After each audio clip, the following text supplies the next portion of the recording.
El boletín del Banco Central, en sus cifras de mayo, reporta una iliquidez de menos 375 millones de dólares del sistema financiero privado, de bancos y cooperativas, con 38.117 millones de depósitos y 38.492 millones de créditos concedidos. Los 4 bancos más grandes obtuvieron un préstamo del exterior por 425 millones y solucionaron el desencaje y fueron felicitados por el gobierno. Alfredo Vergara, ex superintendente de bancos, analista económico. Buen día, bienvenido a Contacto Directo. Buenos días, ¿cómo está?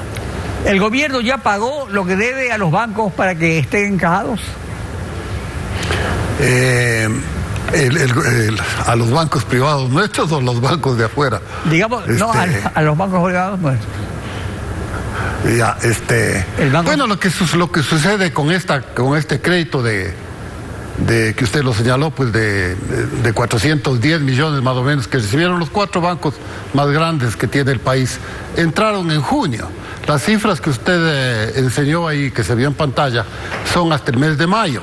Hasta el mes de mayo ha presentado las cifras del Banco Central. Esas son cifras oficiales. El problema es que tal vez en las cifras de junio ya se haya cerrado esa inexplicable brecha líquida de liquidez que usted acaba de enseñar. Pero eso solo soluciona el problema de 4 bancos y lo soluciona además muy temporalmente. En 2-3 meses nuevamente estarán desencajados. El problema es que ese alivio temporal de los 4 bancos más grandes deja en cambio en una posición mucho peor a los más de 20 bancos restantes del sistema bancario y mucho más peor a las cooperativas y mutualistas que conforman la totalidad del sistema financiero y que además bancos y mutualistas representan poco menos de la 1/3 parte del crédito total del país. Es decir, un alivio temporal a 4 bancos muy importantes desde luego, y está bien que lo hayan hecho, que se hayan endeudado afuera, está bien, pero ese alivio temporal agrava el problema y además pospone la solución que tiene que darse al sistema dolarizado, que no está funcionando. Claro, una solución sería la bancarización. El 50% de la ciudadanía no está bancarizada. Hay excesiva carga tributaria que ha convertido al Estado en un socio virtual de los bancos, encareciendo la bancarización. Claro, este rato yo creo que eso fue el objetivo principal, lo que usted acaba de decir, que sea la banca, es decir, los depositantes y los clientes de los bancos, los que financian los gastos del gobierno. Porque el gobierno pues se lleva más o menos un poco más allá del 40% de los ingresos o las utilidades bancarias, de las utilidades brutas de los bancos. Entonces, pues los 7 millones de depositantes ponemos nuestro dinero en la banca presta, hace su negocio y de esa utilidad pasa el 40% o tal vez un poco más al gobierno. Así es como funcionó y ese fue el objetivo al crear el código. Acuérdense que el otro objetivo era crear el dinero electrónico manejado por el Banco Central. Nos opusimos a poca gente, pero lo hicimos un poco austeramente, pero eficientemente, y bueno, eso pasó a ser ya un dinero electrónico que funciona en cualquier parte del mundo. Una empresa privada que lanza una tarjeta de débito en forma de chip. Pero la bancarización está ligada a los costos de las tasas de interés y de las tasas por servicios. Una solución a la bancarización sería abaratar estas tasas. Julio José Prado, presidente ejecutivo de Asobanca, ayer aquí señaló lo siguiente. Para llegar a ese 50% no bancarizado, lo que necesitamos primero es darle acceso a servicios financieros. Una forma de darle servicios financieros a ese 50% no bancarizado es llegar con nueva tecnología. Uno de esos elementos, por ejemplo, es la billetera móvil que usted menciona. El producto BIMO está listo, ¿no es cierto?, desde hace un año que está operativo y listo. Pero el debate sobre si debe ser la banca, el Banco Central o el gobierno que lidere este proceso lleva 5 años, Alfredo. Llevamos 5 años debatiendo en el Ecuador si podemos o no sacar un producto relacionado con billetera electrónica, billetera móvil, que hubiese servido para bancarizar e incluir. O sea, ahora llevan 5 años, pero esto comenzó con usted hace 12 años. ¿Cuál es el problema?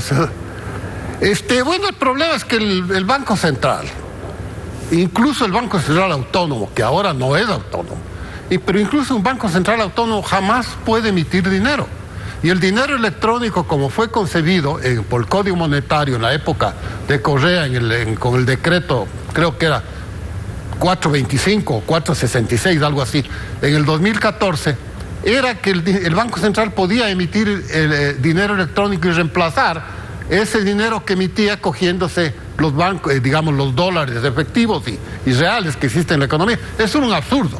Ahí vino la oposición, que le cuento que duró hasta que salió Correa. El nuevo gobierno, si mal no recuerdo, el gobierno de Moreno, dijo, a los pocos meses de haber llegado, que se acababa, que el dinero electrónico funcionaría, pero manejado privadamente en el mercado, voluntariamente, es decir, voluntariamente.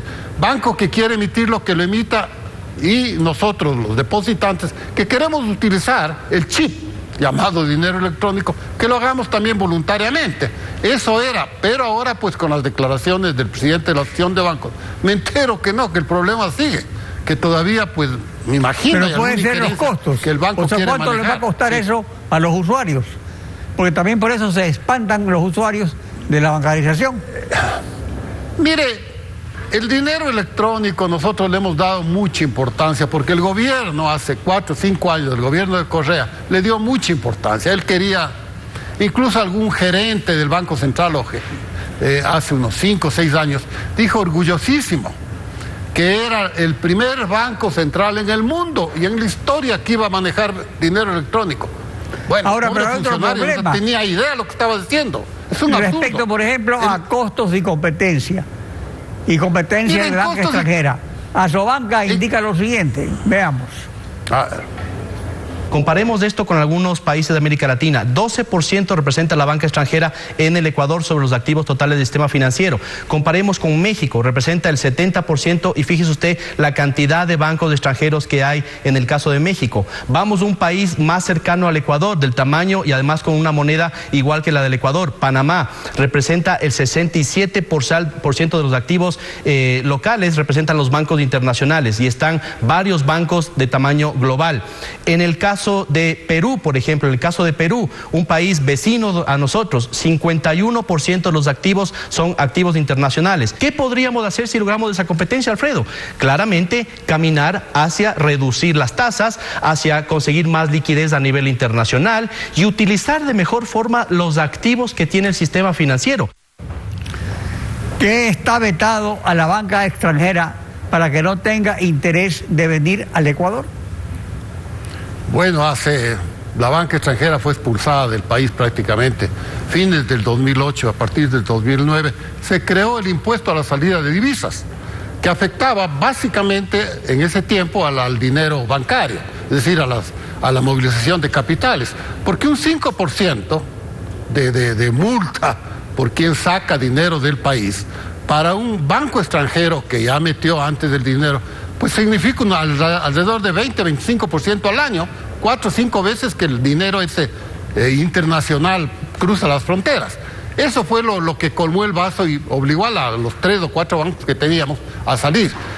Lo primero que tenía que hacer es quitarse eso. O si el gobierno por política no quiere quitarlo, pues se exonere a la banca que traiga dinero acá. Para cerrar, ¿cuáles son sus propuestas urgentes sobre ese tema?